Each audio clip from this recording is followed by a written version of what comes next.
正在登陆亚美利加华府基地时，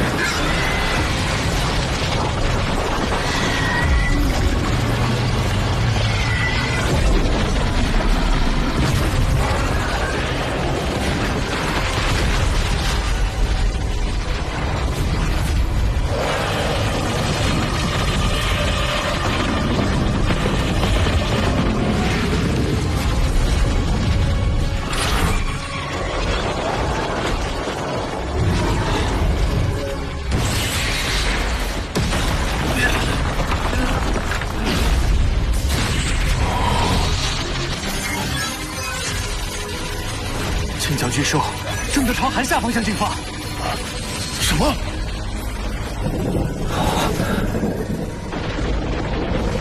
金角巨兽的报复开始了。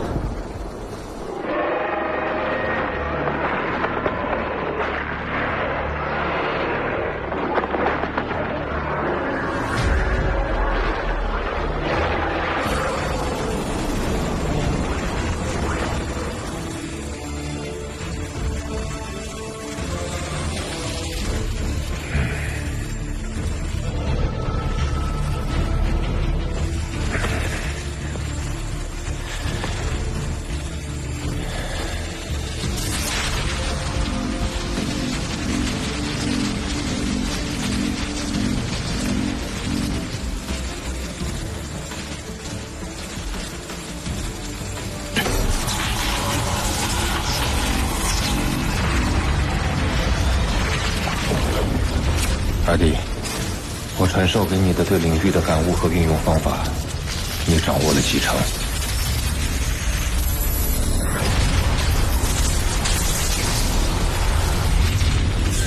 ？3成。这种程度还不够。人类已经没有时间了，足够了，我们走吧。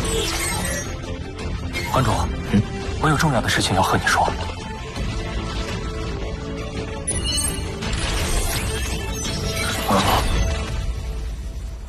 第一元老。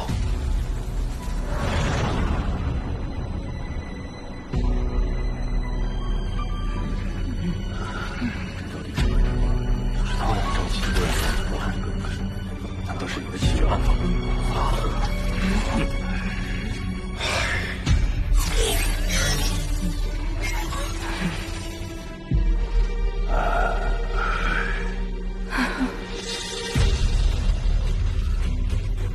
第一元老召集众人，难道是找到了击杀金角巨兽的办法？最大当量的氢弹也对它无效，就算我们感知出更大当量的氢弹，金角巨兽吃了一次亏，也不可能再上当。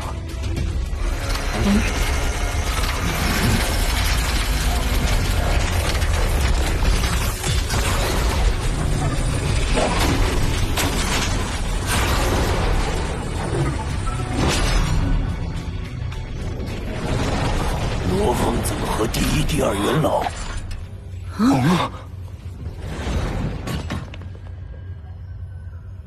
各位，人类因金角巨兽的出现，陷入了前所未有的困境之中。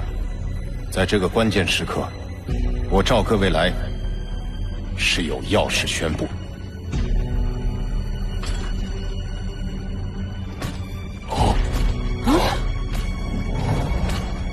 各位，我有把握击杀金角巨兽。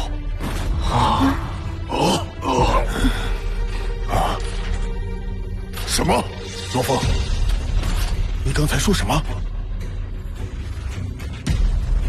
我没听错吧？罗长老怎么可能？罗峰，你靠什么击杀金角巨兽？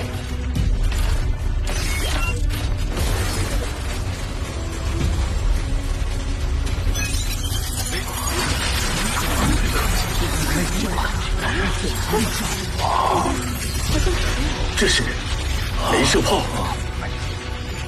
没错，这是我从3大绝境之一的12号国宁遗迹中找到的，目前地球上最强的单体攻击武器。12号遗迹，5大国在那里都吃了很大的亏。你居然真的进去，还安全出来了。可这镭射炮能有多厉害？罗峰，你得到的镭射炮是什么级别？告诉他是 B6级。B6级。B6级，人类有救了！贾一长老，这 B6级镭射炮到底威力多大？我们曾从古文明遗迹中得知，宇宙中关于镭射炮的威力可分为 A、B、C 3大级别。A 级镭射炮可击杀普通行星级武者 ，B 级则对应航星级 ，B6级镭射炮能击杀普通航星级6阶武者。6级，天哪！关注真厉害啊！可这炮口直径很短，这一炮能打死金角巨兽吗？前人金角巨兽体型长180米，可它的脑袋只有20米。镭射炮一旦发射，攻击达到光速，它根本躲不了。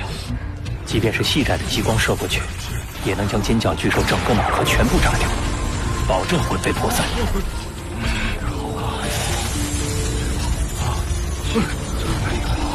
真厉害！人类有希望了，有希望了！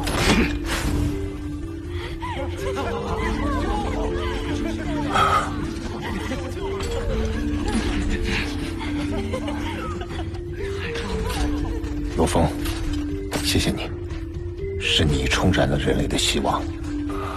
关主，不用喊我关主，看得起我，就跟雷一样，喊我一声红哥。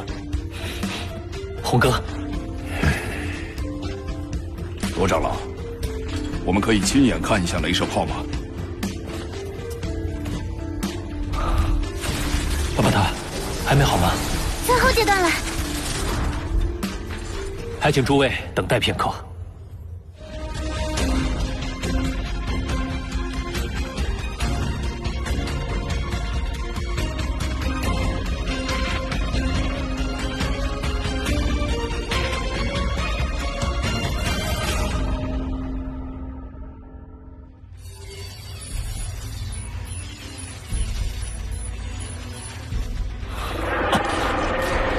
巨兽正在毁坏人类在雾岛的驻扎基地。金角巨兽飞行速度15000米每秒，预计9分钟内进入春生江入海口。速度太快了，必须要在它进入寒夏前击杀它。罗峰，巴巴塔，没时间了。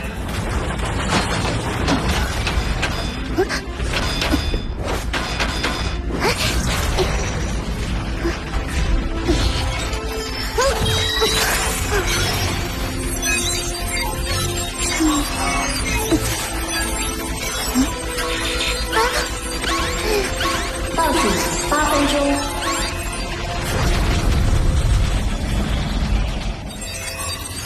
巴巴塔。倒数7分钟。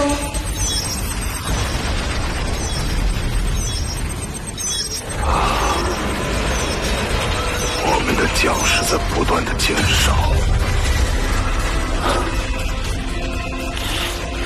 搞定！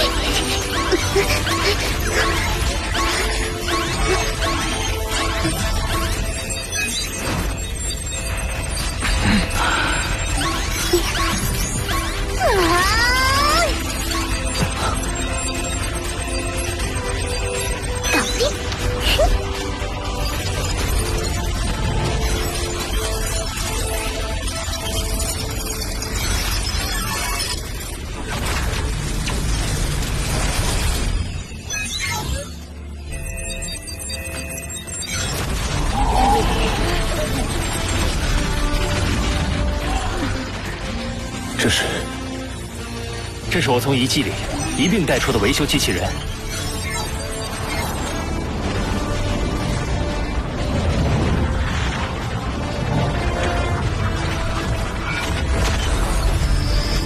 发射镭射炮的任务交给机器人，保证不会出错。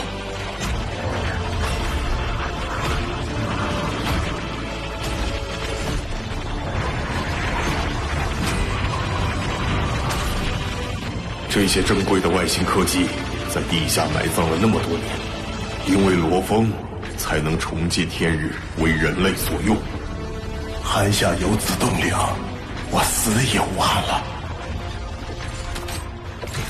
倒数6分钟，金角巨兽逼近了。各位，相信我们这次一定会成功的。巴塔，一切准备就绪。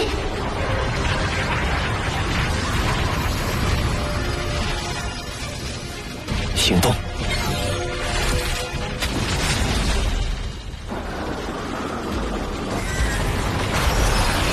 镭射炮发射需要酝酿时间，如果我们一炮没杀死他，凭金角巨兽的速度，绝对能逃掉。我明白，我们只有一次机会。这家伙正在吞噬太平洋群岛周围废弃的金属钻井平台。现在太平洋大部分正处于黑夜当中。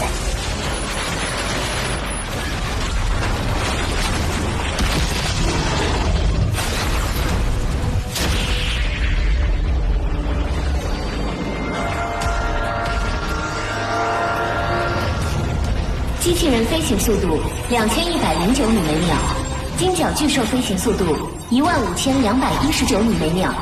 镭射炮是直线攻击，必须让两者的距离足够近，才能忽略地表弧度。机器人距离金角巨兽2100公里，差不多了。镭射炮准备。机器人就位，镭射炮启动，50秒，49秒。镭射炮依次酝酿准备，需50秒。10、9、8。这是人类最后的机会。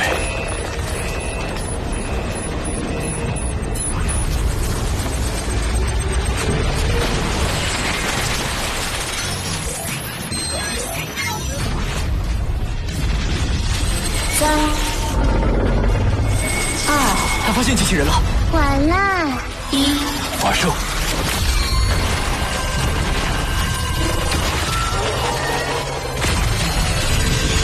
这世上没有任何生物能逃脱光速攻击。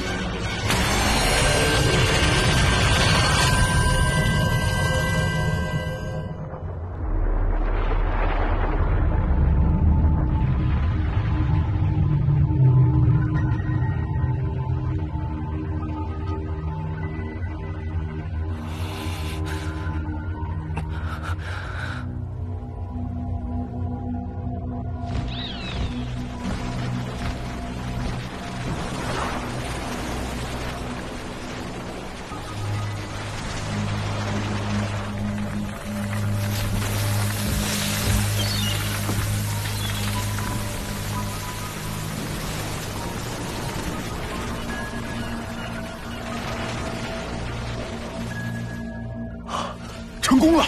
成了！成了！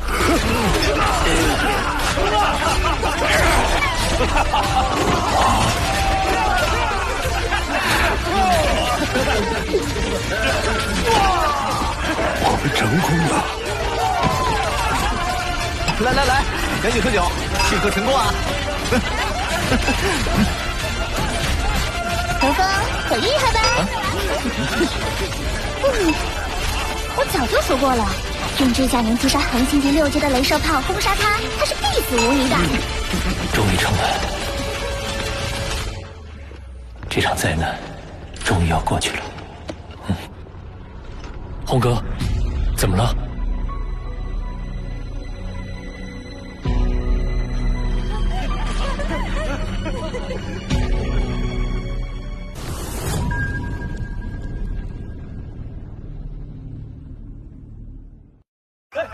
来来来，赶紧喝酒，庆贺成功啊！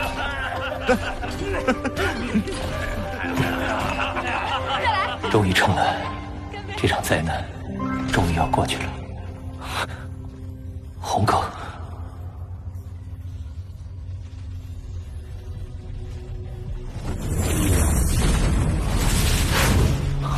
这是。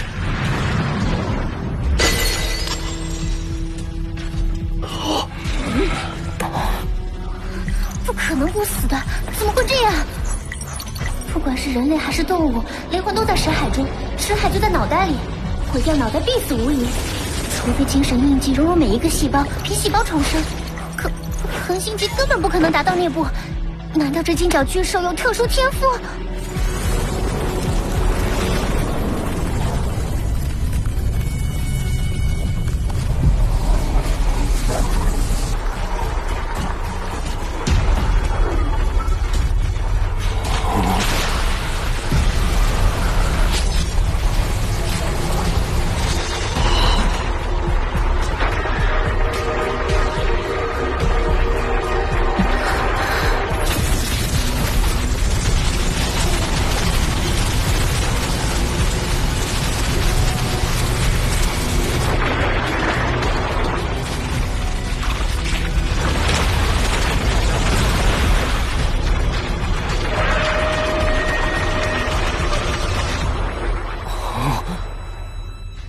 金角巨兽在海面急速前进，速度36012米每秒，是之前的2.37倍。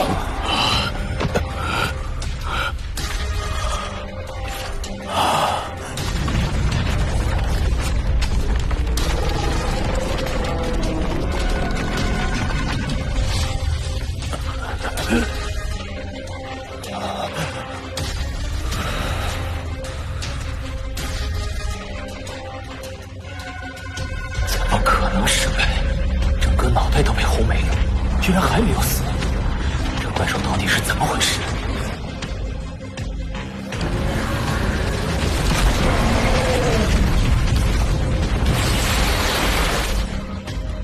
快，雷射炮！赶紧将雷射炮带回来！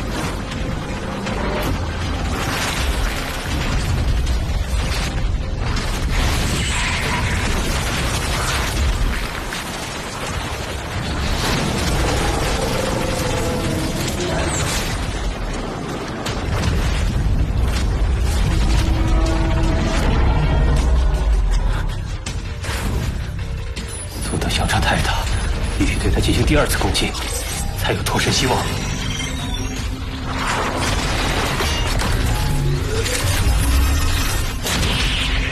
快呀！来不及了。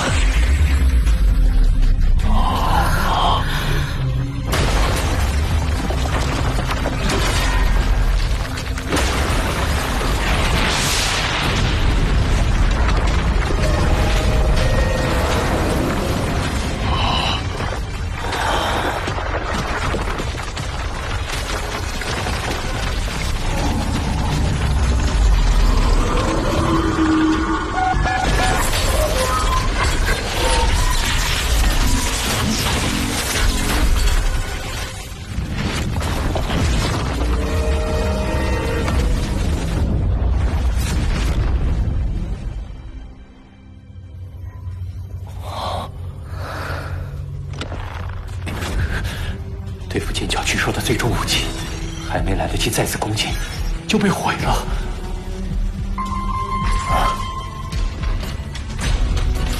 最新消息，韩夏东北军区下辖仅存的一座军事基地失守，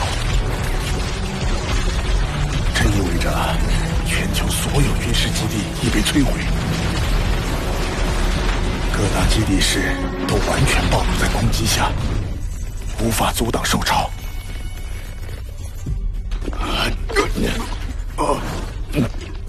6点34分，巴西利亚基地室最攻陷。7点15分，法罗西基地室遭受飞禽怪兽群8小时的持续进攻而失守。截至今日9点34分，已有10座基地室沦陷。战神宫本是全人类对抗怪兽的最后堡垒，而我们却在金角巨兽面前一筹莫展。接下来，地球各基地室恐怕会因为无穷无尽的兽潮而逐渐沦陷，陷入比大鱼盘时期更为绝望的境地。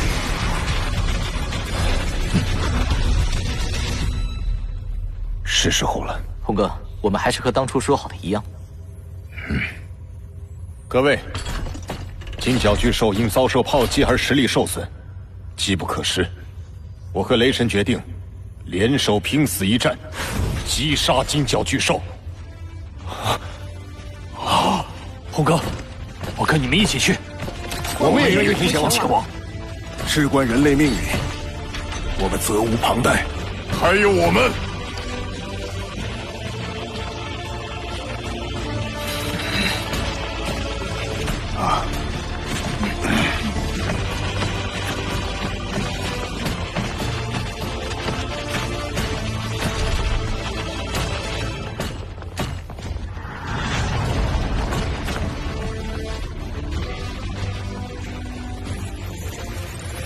你们实力不够，如今只有我和雷神拥有领域，没有领域的你们贸然接近，是白白送死。我与雷神出战，需要你们继续主持大局。罗峰，听你关注的吧。哪怕一个星系才诞生一个的宇宙级强者，也未必拥有领域，而地球却有2名行星级拥有领域。如果他们燃烧灵魂，施展绝命一击，的确有希望。即便战局不利，5大国也能保证大部分人类精英能躲入庇护所，以图后继。我看不如……刚才的指示你没听见吗？第一元老和第二元老冒着生命危险出战，我们要继续领导好战神宫，维持世界秩序。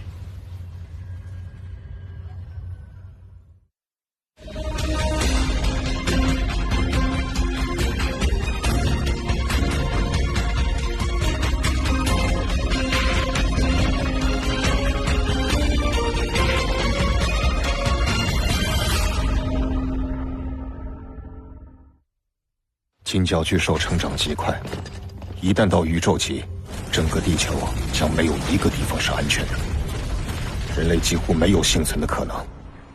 我不想让我的孩子，让我们的后代失去希望，过上暗无天日、颠沛流离的生活。所以，我和红哥必须不计代价击杀金角巨兽。我和雷神会着手进行最后准备。如今兽潮肆虐，各位便是守护人类的最后防线。请记住，只要一息尚存，战斗便永不停止。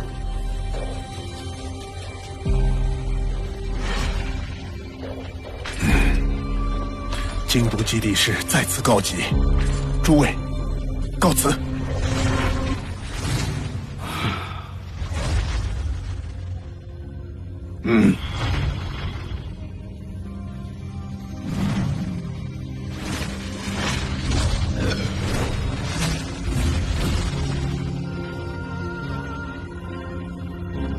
只要一息尚存，战斗便永不停止。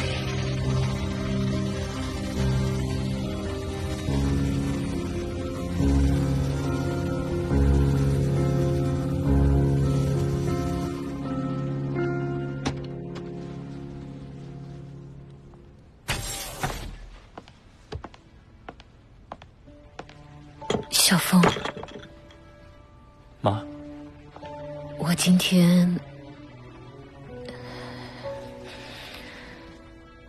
带徐星去检查了下身体，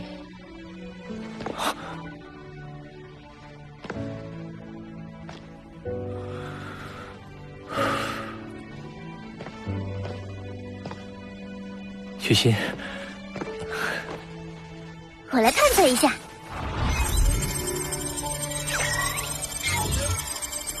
哦，是男孩子，还是双胞胎？罗峰，我们在这时候有了孩子，万一将来有了自己的孩子，本该是多么令人高兴的事，可偏偏在这个时候。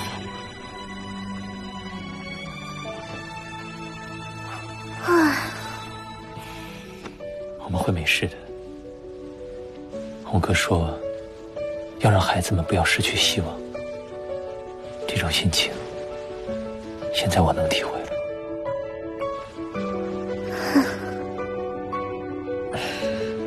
孩子，我保证，你们会有美好的童年，不会担惊受怕。我以我的生命保证。所以我不能只是徒劳等待。形势严峻，我必须做些分内的事。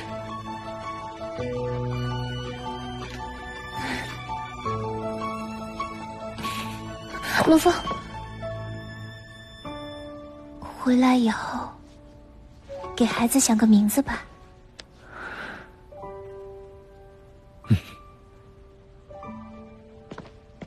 巴巴塔，你之前为修复飞船而搜集的古文明遗迹残骸还有多少？快，赶紧支援前线！这是我的修炼心得，公布出去，或许有人能借此突破到更高的境界。倘若我回不来，人类还能多保留一些希望。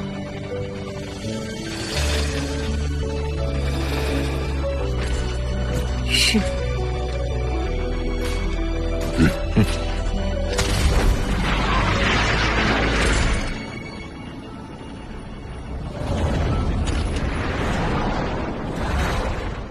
峰哥，等一下！我这有几件装备，是我用搜集古文明遗迹材料打造的，应该能在作战时派上用场。终于做好了。这把长枪是给红哥准备的，确实是我生平所见最好的一种材料，很好。雷神元老这边，我专门定制了加强配件。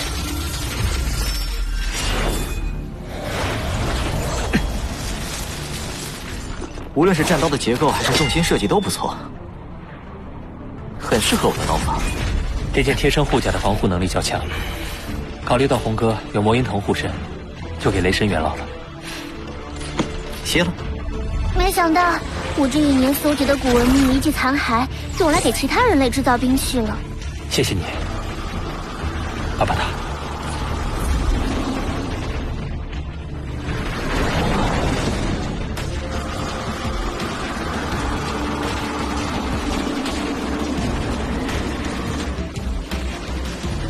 罗峰，就送到这里吧。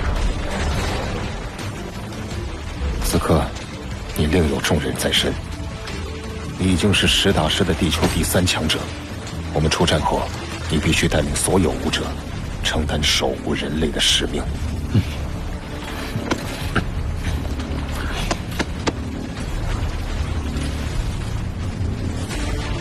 加油啊！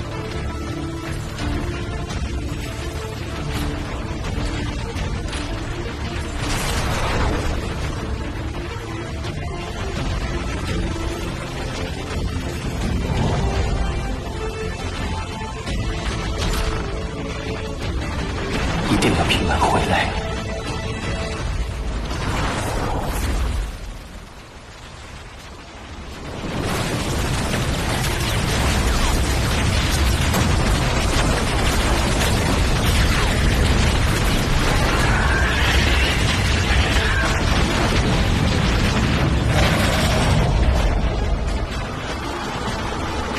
金角巨兽短时间内已出海3次，为恢复实力，吞噬了大量建筑。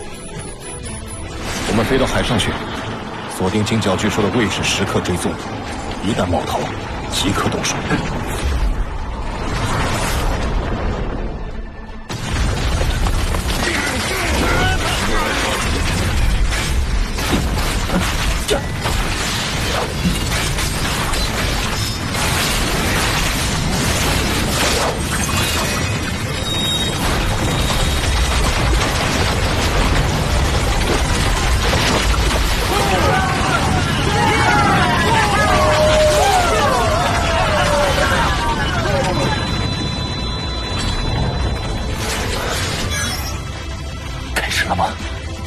红和雷神，地球上最强大的2个人，即将与最强怪兽交战。也许，这就是人类的最后一战。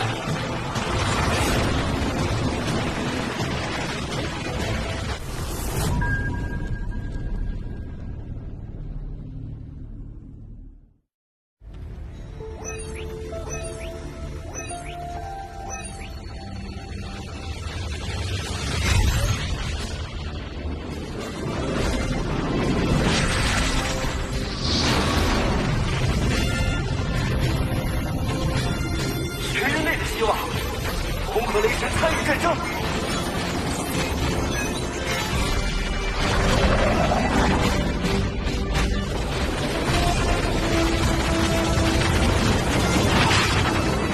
哈哈，红哥，你说这时候世界上有多少人在看着咱俩呀？这个时候还有心思想这个？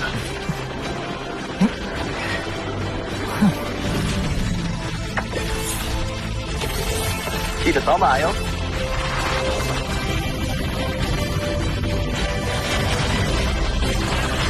金角巨兽即将飞出海面。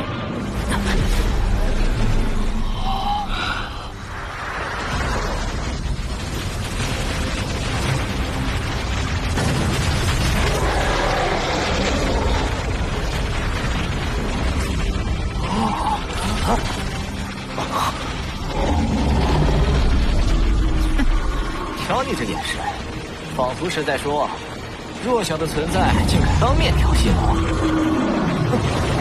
不出一会儿，我就把你落下桥。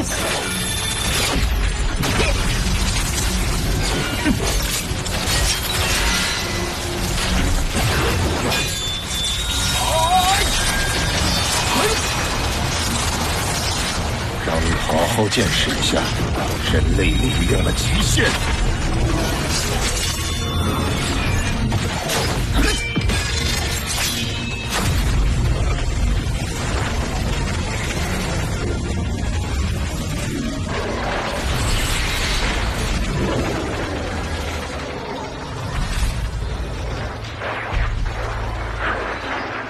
肉眼根本看不清交战过程，恐怕只有哥能看明白。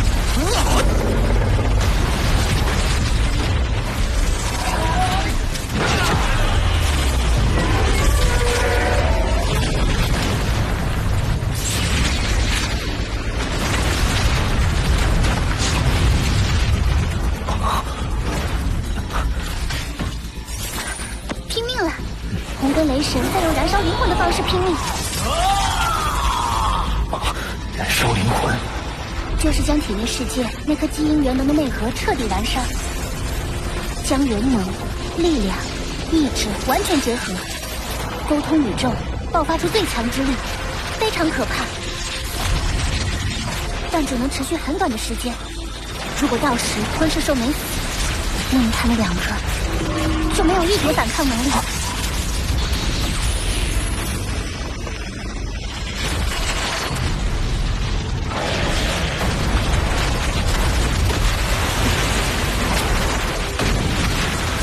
看来我刚才派出流萤护卫前往接应是对的。他们到了吗？快了，不过流萤护卫只有保护作用，你别指望他们有扭转乾坤的本事。尽人事，听天命。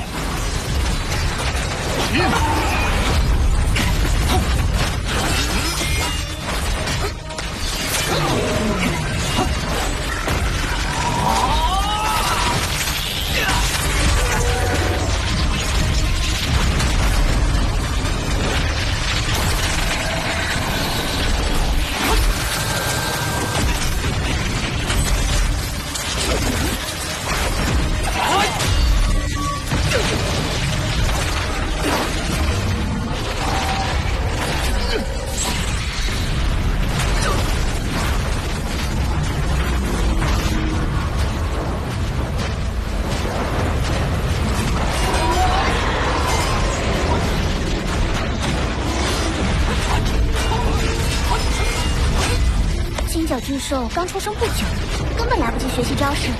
面对踏入领域境界的红和雷神，他有点捉襟见肘了。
是绝招。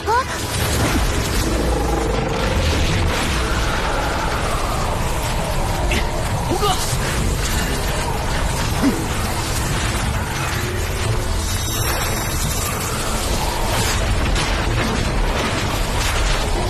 是宇宙舰船的残骸，这么多金属，足够制造10艘飞船了。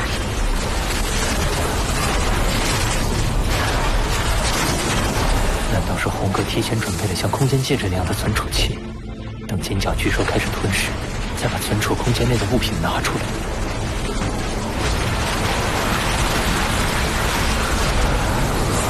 金角巨兽的吞噬能力是有限的，这些金属的质量是地球金属的100倍，吞下这么多，你的体内世界就会崩溃。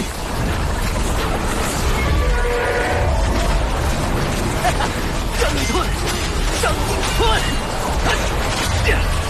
再给你加点儿。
到了，全力出手！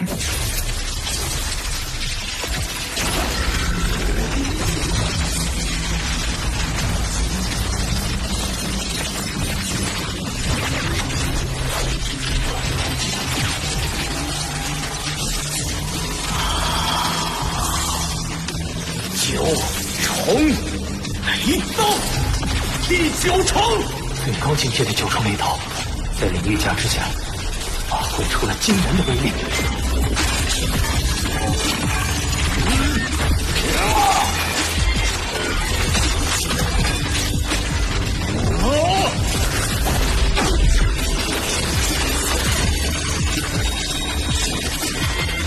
神枪灭世！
继续出手，快杀了他！就算只剩残躯，我也要将你彻底灭除！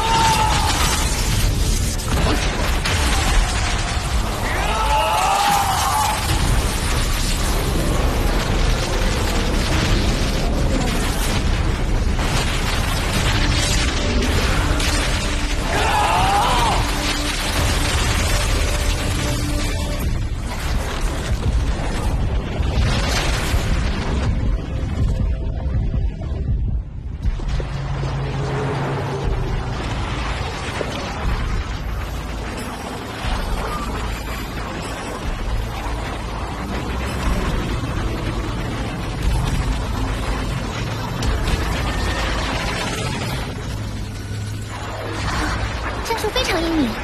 先以金属残骸延缓金角巨兽吞噬，再用氢弹激怒金角巨兽。当愤怒的金角巨兽提爪抓飞那些金属残骸，红的绝招刚好发出，一环套一环，真是漂亮。现在他们攻入金角巨兽体内，金角巨兽根本无法用提爪攻击。这一战，红河雷神取胜的几率有50%了。金角巨兽好歹也是星空巨兽中最巅峰血统之一，竟然让红河雷神有机会刺破鳞甲进入他体内，真是太幼稚了，战斗技巧实在太差。再厉害点儿，我们就更加没希望了。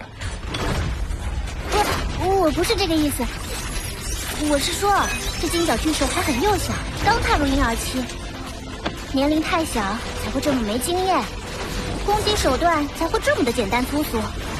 还很幼小，然而幼小的金角巨兽已经让人类快崩溃了。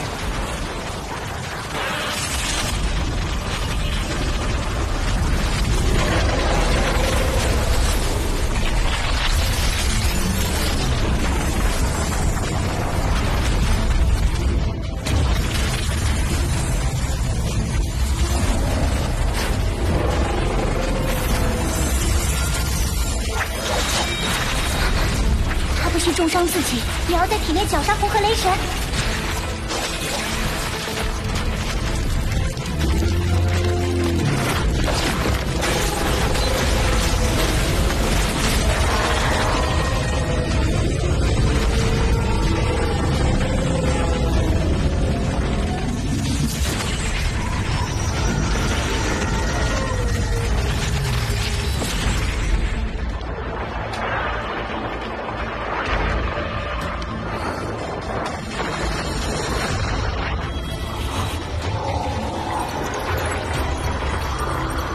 金角巨兽的生命气息在减弱，红河雷神呢？做不到。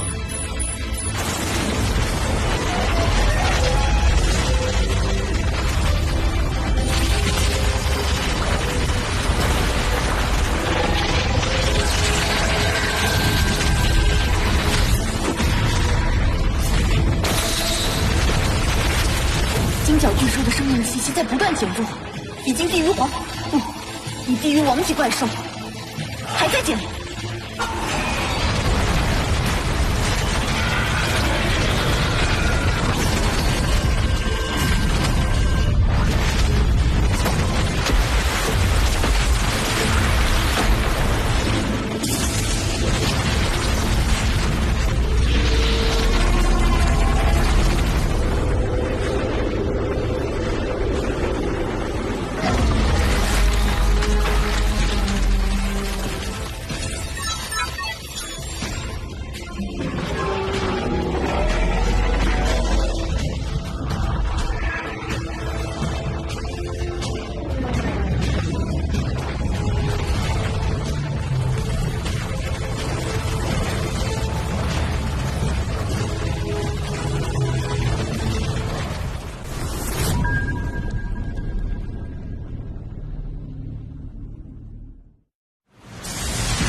金角巨兽的生命气息在不断减弱，已经低于黄，不，已低于王级怪兽，还在减。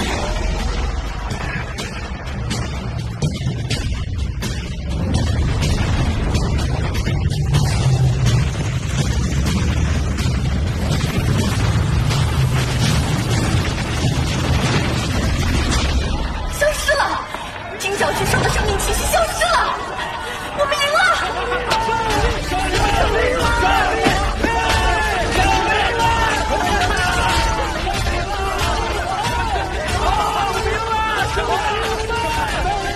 金角巨兽被消灭了吗？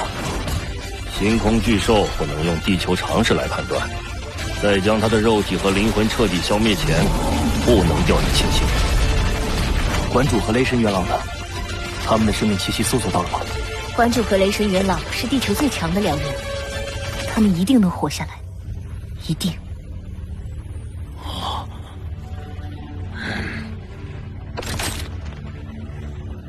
各位观众，我们必须告诉大家一个沉痛的消息：我们现在探测不到任何生命气息，也就是说，金角巨兽虽然死了，可是我们地球上最厉害的2位武者红和雷神2位馆主可能已经牺牲。他们是英雄，拯救了全世界的英雄。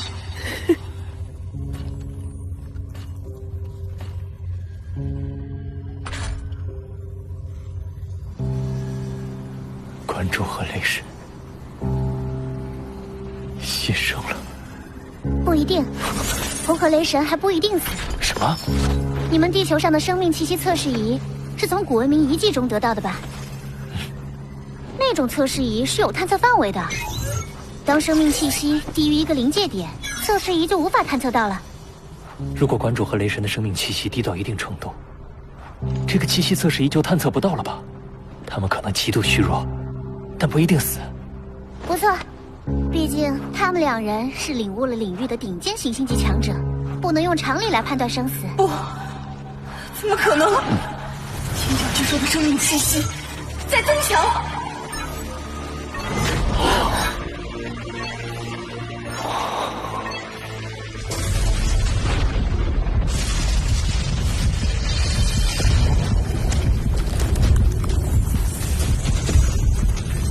10%、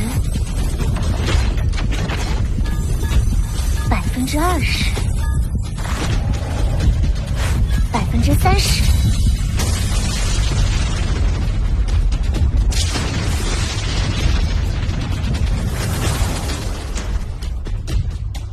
停止了，金角巨兽的生命气息恢复到30%，就不再上升了。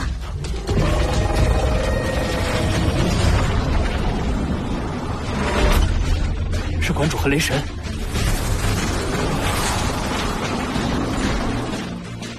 馆主和雷神2位是从大涅槃开始就带领人类走出逆境的英雄，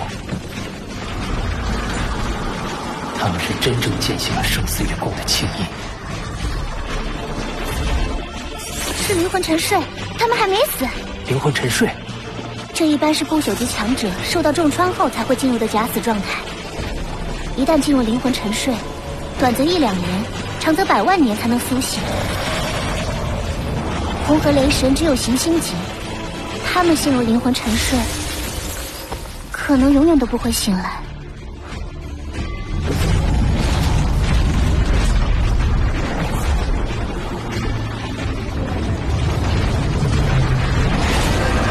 不好，他要彻底杀死馆主和雷神。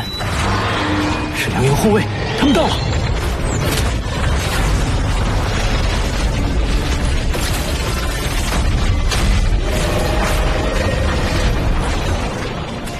2营护卫虽然没有攻击力，速度也远比不上红河雷神，但他们全身犹如液体，且可迅速膨胀，如同牛皮糖一样缠住敌人。金角巨兽一时也拿他没办法。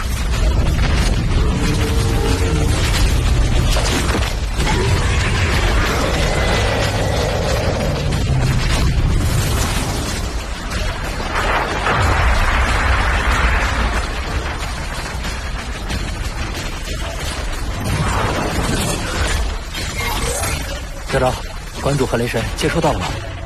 正在送往总部医院。好，我不去全球总部了。有一件事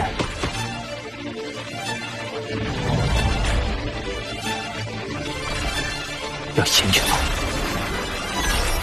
雷大哥，我们要去见一个人。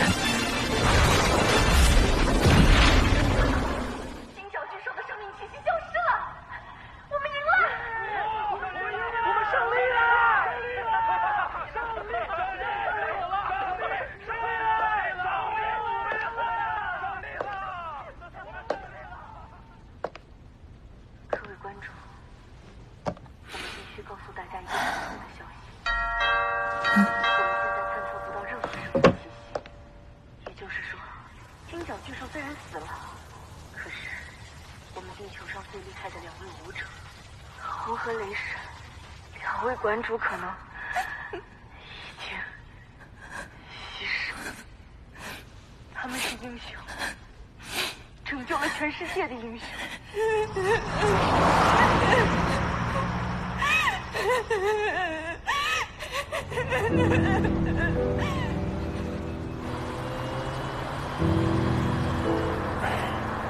馆主唯一的女儿小磊，他们关系不太好，她一直不愿意见馆主。馆主虽然天性不羁，但其实他一直牵挂着自己的女儿。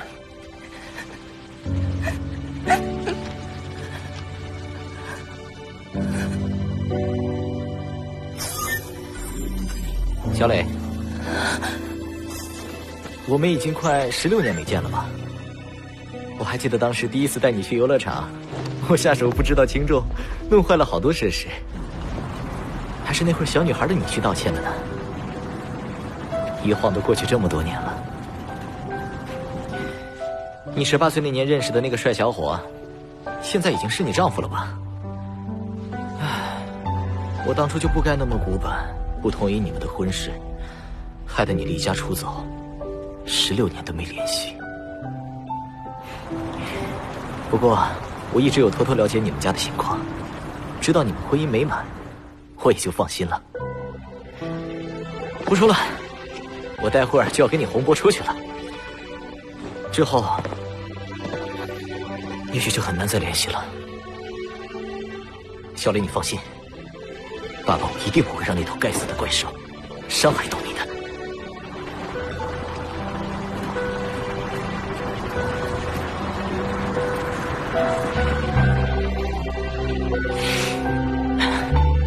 走了。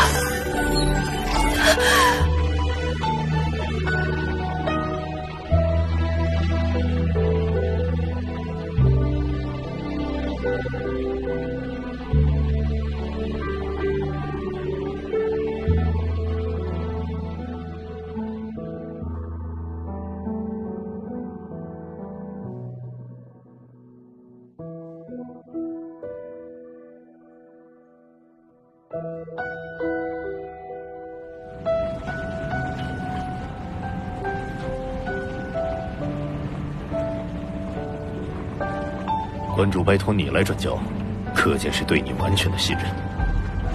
看得出，第一元老也对你寄予厚望。我明白。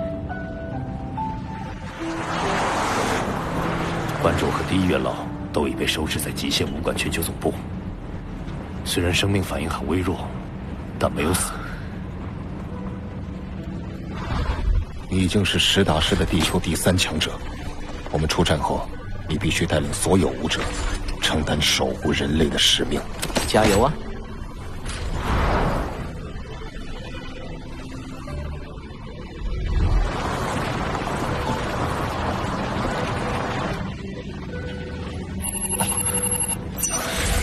小司令，流萤护卫吗？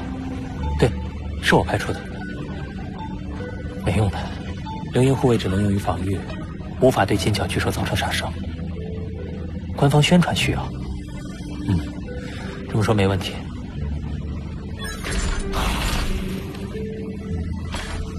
人类确实需要希望，即使是渺茫虚幻的希望。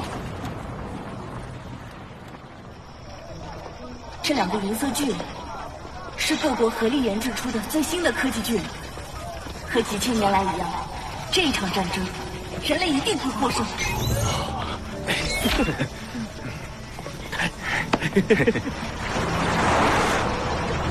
有希望，人们才能活下去。罗峰，你现在是地球最强者了，也是人类最后的希望。只要一息尚存，战斗便永不停止。由你来带领我们战斗吧。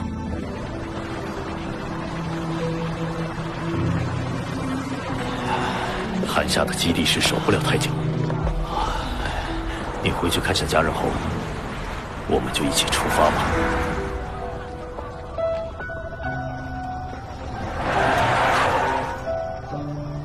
战神宫将会战斗到最后一人。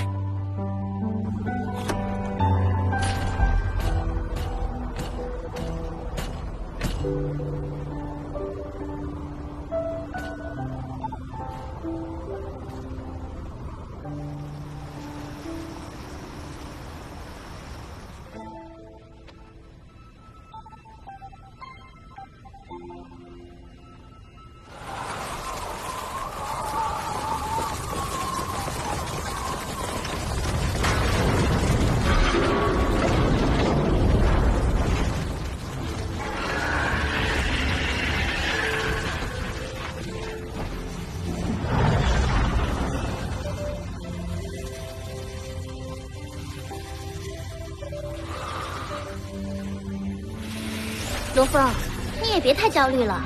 面对金角巨兽带来的灾难，你已经做到了极致。金角巨兽本来就不是你一个行星级精神念师应付得了的。哎呀，以金角巨兽的血脉，恢复巅峰不过是1-2天的事。而人类已经没有任何抵御它的办法，灭绝是必然的。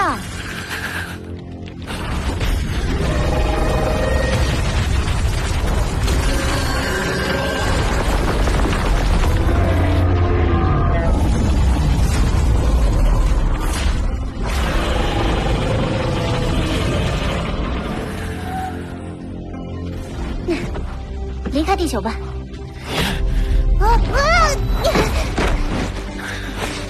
黑龙山 X81号飞船不久可以修复，它可以带你去宇宙任何一个地方。你要我逃走？是生存，为人类保留一丝机会，把徐星和你家人都带上，一起走。我拒绝。为什么？我已经决定，战神宫所有人都会战斗到最后一刻。最后一刻之后呢？你如果死了，人类还是会毁灭。这是我们的使命，你不会明白。人类的情感是一种脆弱的因素，不计后果投入没有胜算的战斗，在宇宙中是无法生存的。这不一样。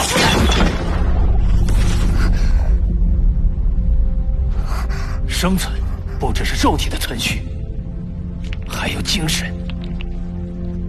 当一个战士选择当逃兵时，他的精神就已经死了。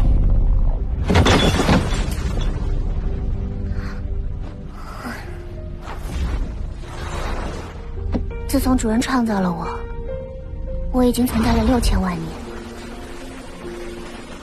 我见证了宇宙中无数个文明和种族的兴衰，包括陨魔星，包括主人这样强大的不朽强者。地球在浩瀚宇宙里，不过是一粒灰尘。你所谓的精神，在千万年的时光面前不值一提。无论如何，我都不能让你死。你知不知道，我守候了5万年才等到你这样唯一的一个陨魔星传人。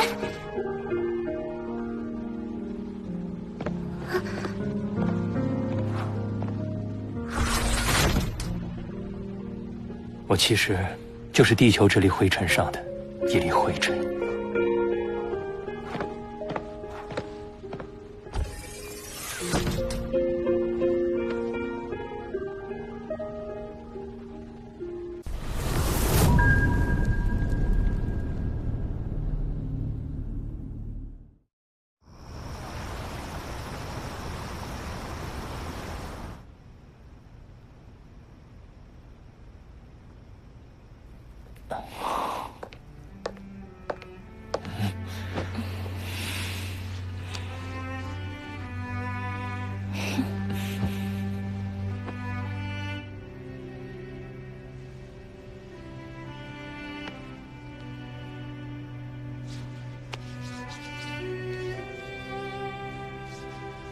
前些天医生远程给我做了 B 超，孩子们很健康。你看，现在已经可以隐约看到鼻子了。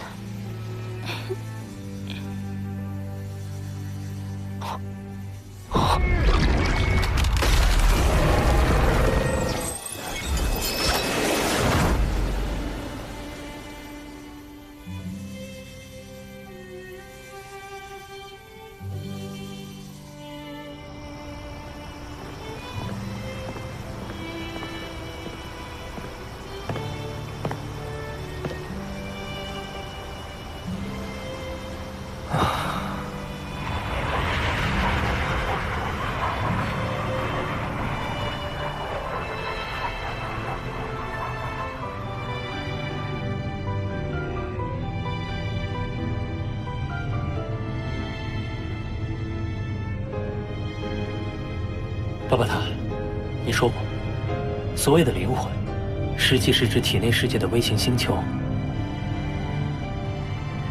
金角巨兽的生命气息一下子变得比过去弱那么多，是不是代表它的灵魂也比过去弱很多？它是虚弱，可也不是你一个行星级3阶精神念师所能惹的。你说过，那头金角巨兽的年龄很小，它还很幼小，灵魂应该比较稚嫩，而且它还连续遭到 B6级雷射炮以及馆主和雷神的燃烧灵魂的绝命一击，灵魂应该已经受到不少损伤。而我是精神念师，拥有直接攻击灵魂的方法。你是说陨墨星秘法虚空之塔？不行的，以你行星级精神念力施展出的虚空之塔是摧毁不了金角巨兽灵魂的。如果再加上6芒呢？罗峰，你乱想什么啊？我不允许，我绝对不允许！我等到5万年，才等到你一个传人，我绝对不允许你去送死！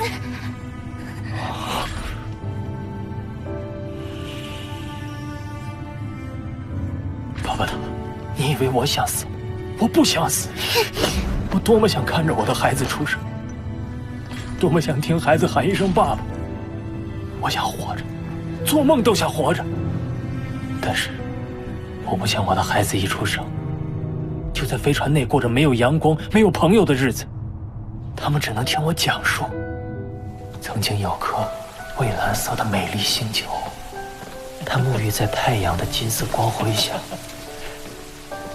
经历着四季变化，从霜雪降落，再到春草如茵。但是，这颗蓝色星球已经消失了。他们应该生活在和平年代。6芒加上虚空之塔，击杀实力只剩下1-2成的金角巨兽，还是很有希望的。陨墨星秘技6芒，需要5位行星级强者心甘情愿燃烧灵魂，将力量传递于你，你才能施展出虚空之塔这一最后拼命绝招。且不说使用虚空之塔对你灵魂造成的重创，就算我同意这个方案，会有人甘愿牺牲自己吗？现在别无他法，只能一试。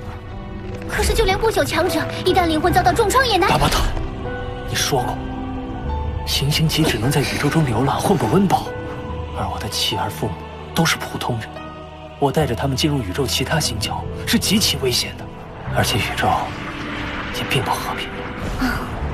争斗存在于每一个星球，一个行星级带一些普通人在宇宙中，的确是灾难性。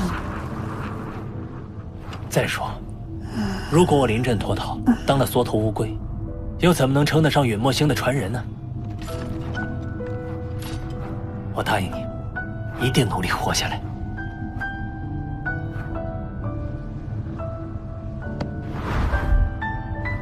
你看，红和雷神不是也没死吗？只要一息尚存，你总有办法救活我，不是吗？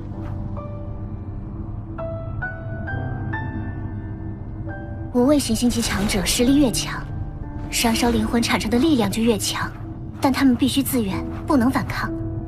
一旦反抗，就会失败。巴巴塔，将这一信息全发给所有行星级武者，愿意加入牺牲的，让他们回消息给我。好。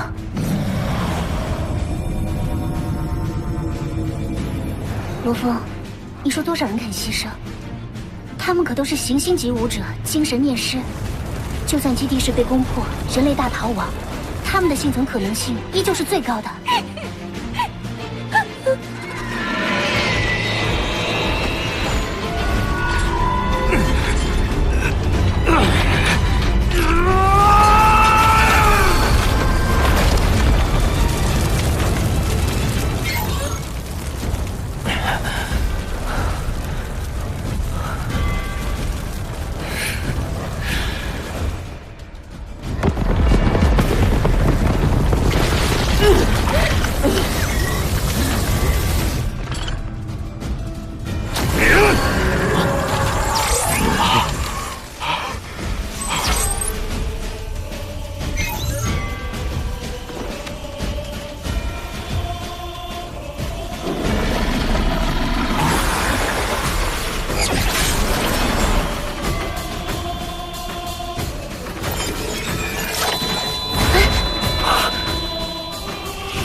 我本以为地球人渺小又脆弱，没想到这么疯狂。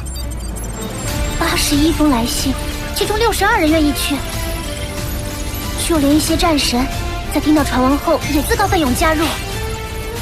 巴巴塔，你按照灵魂强弱，选出这5位英雄吧。好。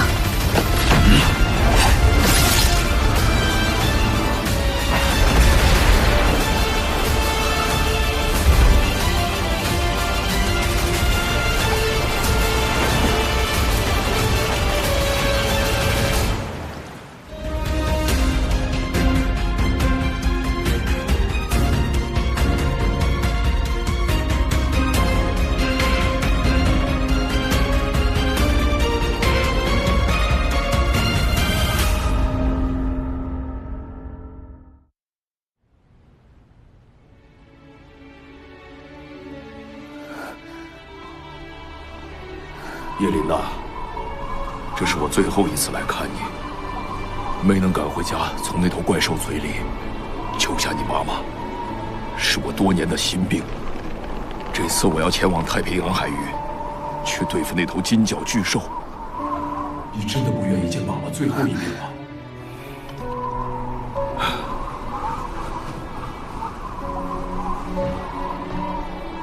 叶琳娜，好好照顾自己。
我去了，别哭。作为一名军人，为国献身是最大的荣耀。这些小家伙就拜托你了。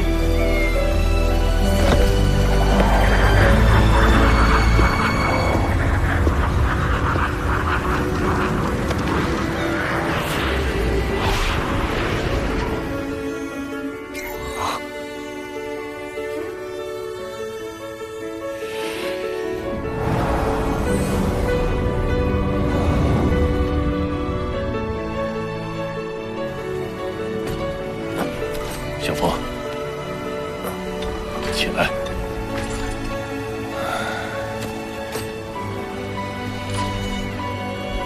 阿华，哥，照顾好爸妈。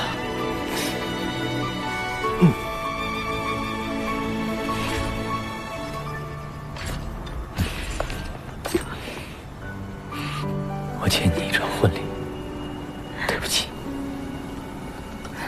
你什么都别说，我和宝宝等你回来。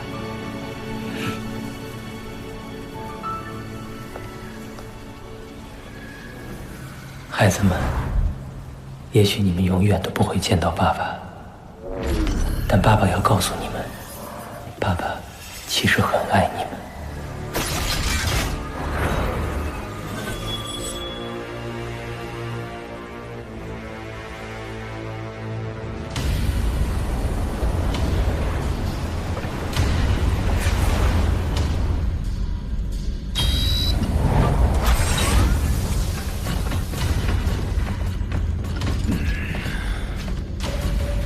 下面的海床，就是我计算出的最佳地点。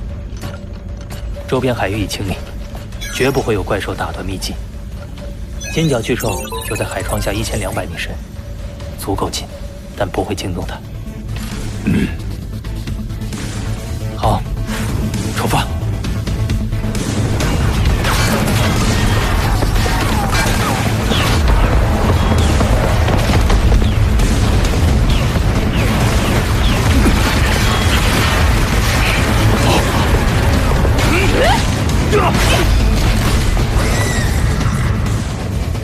来自5大国的6位顶尖行星进武者已经开拔，发动最后的反击战。他们分别是亚美利加第1强者莫罕德森、欧罗巴第1强者伊斯特、印范第1强者特里帕蒂辛格、苏维埃特第1强者索克洛夫，还有我们韩夏国永远的英雄贾谊，以及地球第1精神念师、最年轻的绝世天才罗峰。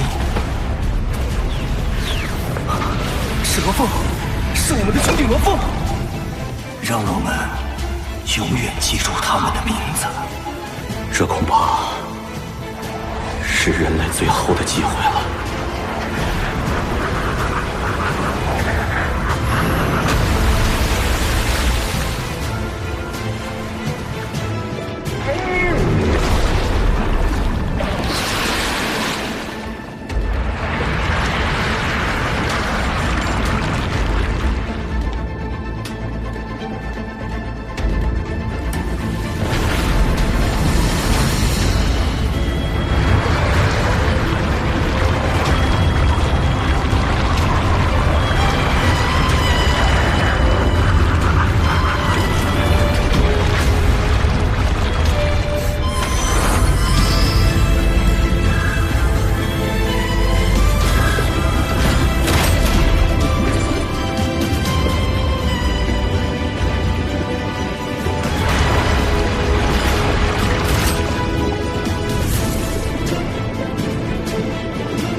让我们祈祷，祈祷罗峰能够获胜吧。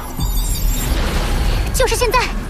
怪不得镭射炮轰掉头颅都杀不死他，这金角巨兽的识海竟然不在头部，还不破开，那我便燃尽最后一丝灵魂。罗峰，停下！